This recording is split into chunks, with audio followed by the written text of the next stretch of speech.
తాకట్టులో ఉన్న బంగారాన్ని విడిపించి ఆ రోజు ఆన్లైన్ రేటుకే మేము కొంటాం. Sharma gold company. నమస్తే, వెల్కమ్ టు సుమన్ టీవీ. నేను మీ యామ్ని. క్రోధినామ సంవత్సర ఉగాదికి సంబంధించిన విషయాల గురించి మనకి తెలియచేయడానికి ప్రస్తుతం మనతో ఉన్నారు ప్రముఖ ఆధ్యాత్మికవేత్త, ప్రముఖ జ్యోతిష వాస్తు పండితులు మంత సూర్యనారాయణ శర్మ గారు ఉన్నారు. గురుగారితో మనం మాట్లాడదాం. నమస్కారం గురుగారు. నమస్కారం అమ్మా. గురుగారు, ఈ క్రోధినామ సంవత్సరంలో అసలు కర్కాటక రాశి వారికి అండి ఏ విధంగా ఉంటుంది? అలానే ఈ రాశి వారికి చూసుకున్నట్లయితే ఆదాయం, వ్యయం, రాజపూజ్యం, అవమానం ఏ విధంగా ఉంటుందంటారు? ఈ క్రోధినామ సంవత్సరంలో కర్కాటక రాశి వారికి, అంటే కర్కాటక రాశిలో నక్షత్రాలు మనం చూసుకుందాం. ముందు పునర్వసు 4వ పాదం వస్తుంది, పుష్యమి వస్తుంది, ఆశ్లేష వస్తుంది. మొత్తం 9 భాగాలు కనబడుతున్నాయి. వీళ్ళకి ఆదాయం ఏ విధంగా ఉంటే, ఆదాయం చూసుకుంటే 14 భాగంలో ఆదాయం కనబడుతుంది. అద్భుతం, మహా అద్భుతంగా ఆదాయం. వ్యయం ఖర్చు పెట్టేది మాత్రం 2 భాగాలే కనబడుతున్నాయి. అంటే సుమారుగా 12 భాగాలు వాళ్ళు సేవ్ చేసుకుంటున్నట్టే.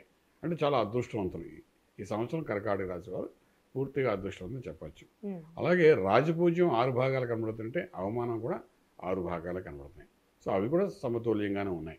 అంచేదేంటంటే కర్కాటక రాశి వారికి ఎలా లెక్కేసుకున్నా సరే ఆదాయం 14 భాగాలంటే మామూలు విషయం కాదు. పెట్టిన ప్రతి చోట పట్టిందల్లా బంగారం టైప్ మాట వానికి ఆదాయం ఉంటుంది.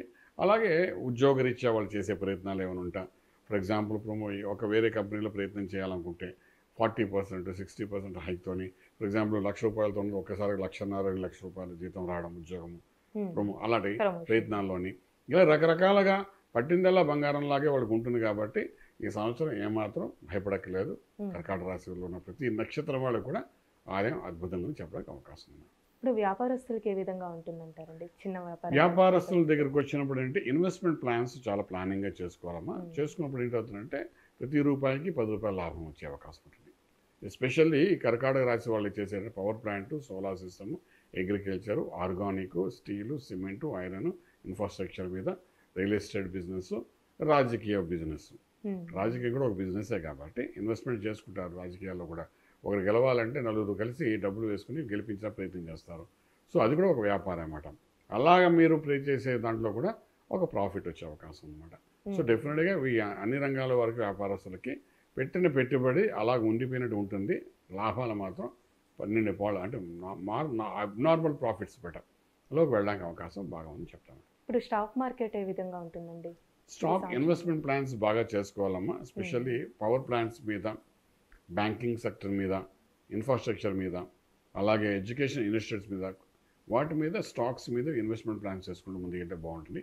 అలా ల్యాండ్ మీద, అగ్రికల్చర్ ల్యాండ్స్ మీద అవి సంబంధించిన స్టాక్స్ ఏమైనా ఉంటే వాటి మీద ముందుకెళ్ళడము.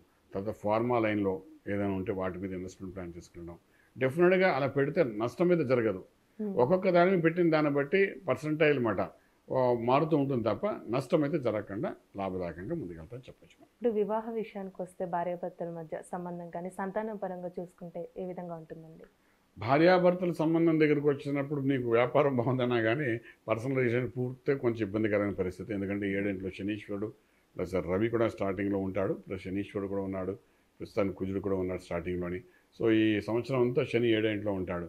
సో వీళ్ళిద్దరి మధ్య అన్యోన్యతలో కూడా కొంచెం చిరాకులు పరాకులుగా ఉంటాయి. సో అది మాత్రం ఒక పాజిటివ్ ఎనర్జీని చెప్పడానికి అవకాశం లేదు.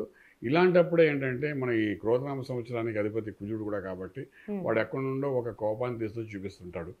ఆ కోపంతో ఇద్దరి మధ్య అన్యోన్యత కోల్పోయే అవకాశం కొంత కనబడుతుంది.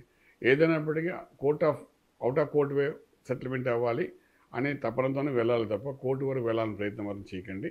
దానివల్ల నష్టపోయేది ఇద్దరు కూడా జరిగే అవకాశం ఉంటుంది చెప్పచ్చు మాట. అలాగే సంతానం విషయంకి వచ్చినప్పుడు సంతానానికి అన్ని రకాల బెనిఫిట్స్ కనబడుతున్నాయి. సంతానానికి శుభవార్తలు, పెళ్ళిళ్ళు అవన్నీ కూడా జరిగే అవకాశం ఉంది. బ్రహ్మాండం అని చెప్పచ్చు.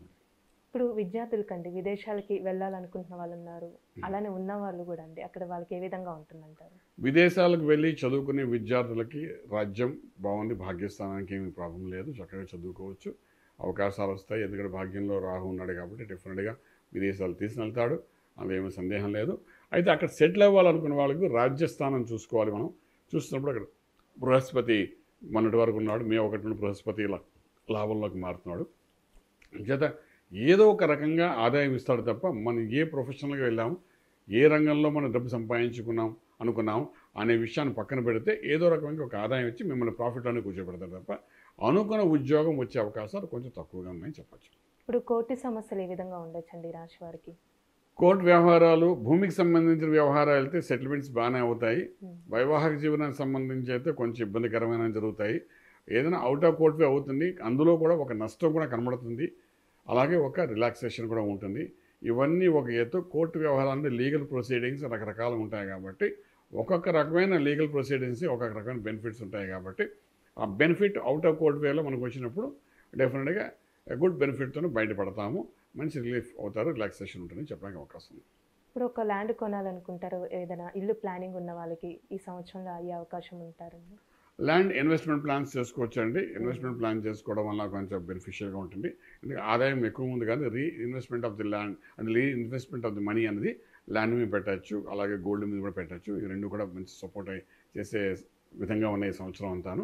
సో చిన్న చిన్న ముక్కలైనా మీరు అన్నట్టు మనకు కావాల్సిన 500 గజాలు 1000 గజాలు స్థలం వస్తే కానీ కొనుక్కుంటాను కాకుండా ఒక 100 గజాలు దొరికినా ముందు దాని మీద ఇన్వెస్ట్మెంట్ చేయండి. ఎందుకంటే ఈ వచ్చిన ధనాన్ని అలా పెట్టుకుంటే ఒక్కసారిగా దాన్ని మళ్ళీ రీషెడ్యూల్ చేసుకోవడానికి అవకాశం ఉంటుంది కాబట్టి అలా చేసుకుంటూ వెళ్ళండి. ఇన్వెస్ట్మెంట్ ప్లాన్ ల్యాండ్ మీద ఉంది సక్సెస్ఫుల్ మీకు తీస్తుందని చెప్పడానికి అవకాశం ఉంది. ఇప్పుడు వ్యవసాయం ఏ విధంగా ఉంటుందండి రాశి వారికి సంబంధించి? అగ్రికల్చర్లో ధాన్యము అంటే ఇక్కడ ధాన్యం, గోధుమలు వీటి పండించడంలో, అలాగే వీళ్ళకంటే కర్కాటక రాశి వారికి కొంతవరకు మన కొన్ని సీడ్స్ ఉంటాయి విత్తనాలకు సంబంధించినవి, అవి పండించడంలో మంచి లాభదాయకంగా ఉంటుంది. స్పెషల్లీ ఆయిల్ సంబంధించింది చెట్లు వాటిలోనే వచ్చే ఆదాయం అద్భుతంగా ఉంటాయి. కొబ్బరి పంట నుండి వచ్చే ఆదాయం కూడా చాలా అద్భుతంగా ఉండే అవకాశం ఇది బాగా కనబడుతుంది. అగ్రికల్చర్, పెస్టిసైడ్స్, కెమికల్స్ సంబంధించిన వ్యాపారాలు చేసే వాళ్ళందరూ కూడా చక్కటి ఫలితాలు వస్తాయని చెప్తారు. ఈ రాశి వారికి ఏమైనా ఆరోగ్య సమస్యలు ఉన్నాయండి ఈ క్రోధినామ సంవత్సరం? ఆరోగ్యం అంటే ఇక్కడ మనకు సప్తమంలో శనీశ్వరుడు యొక్క ప్రభావం, అష్టంలో రాహు యొక్క ప్రభావం అయితే ఖచ్చితంగా కనిపిస్తోందండి. అష్టమ రాహు అనేవాడు రక్త సంబంధమైన కొన్ని సమస్యలు తీసుకొస్తాడు, అనారోగ్యానికి సంబంధించి తీసుకొస్తాడు. సో బ్లడ్లో కొంత పొల్యూషన్ అవుతుంది, దానివల్ల కొన్ని రకాలైన రోగాలు వస్తాయి. అలాగే యూరినల్లు, అలాగే మనకు మోషన్లోని కొన్ని ఇబ్బందులు ఉంటాయి. ఎగ్జిట్ పార్ట్ ఆఫ్ బాడీలో కొన్ని ఇబ్బందులు జరగడం, దిగువన ఎముకకి సంబంధించిన దోషాలు కూడా కొన్ని వచ్చే అవకాశం ఉన్నాయి. వీటన్ని అధిగమించడానికి కోసం చేసే ప్రయత్నంలో స్పెషల్లీ డాక్టర్ని కన్సల్ట్ చేయండి. ఏ చిన్నది కనబడినా వెంటనే దానికి డయాగ్నోస్ చేసేవాడు ప్రాపర్గా చేయించుకోండి, ప్రాపర్గా మెడిసిన్ వేసుకోండి. లేకపోతే మనం ప్రాపర్గా చేయకపోయేసరికి అసలే క్రోధనామ సంవత్సరం కుజుడు మీకు యోగకారకుడు అయినప్పటికీ కూడా ఇక్కడ సొల్యూషన్ చేస్తానంటాడు, కానీ డయాగ్నోస్ చేసి ప్రాపర్గా చేస్తేనే నేను చేస్తానంటాడు. సో చేయకపోతే మాత్రం మొత్తం అంతా త్రిబుల్గా మీకు ఖర్చు ప్లస్ రోగం పెద్ద అవకాశం ఉంటుంది. కాబట్టి కొంచెం జాగ్రత్త డయాగ్నోస్ చేయండి, డెఫినెట్గా రిజల్ట్ అనేది బాగా వచ్చే అవకాశం ఉంది. ఈ రాశి వారికి అసలు ఎలాంటి పరిహారం చేయాలండి ఈ క్రోధినామ సంవత్సరంలో?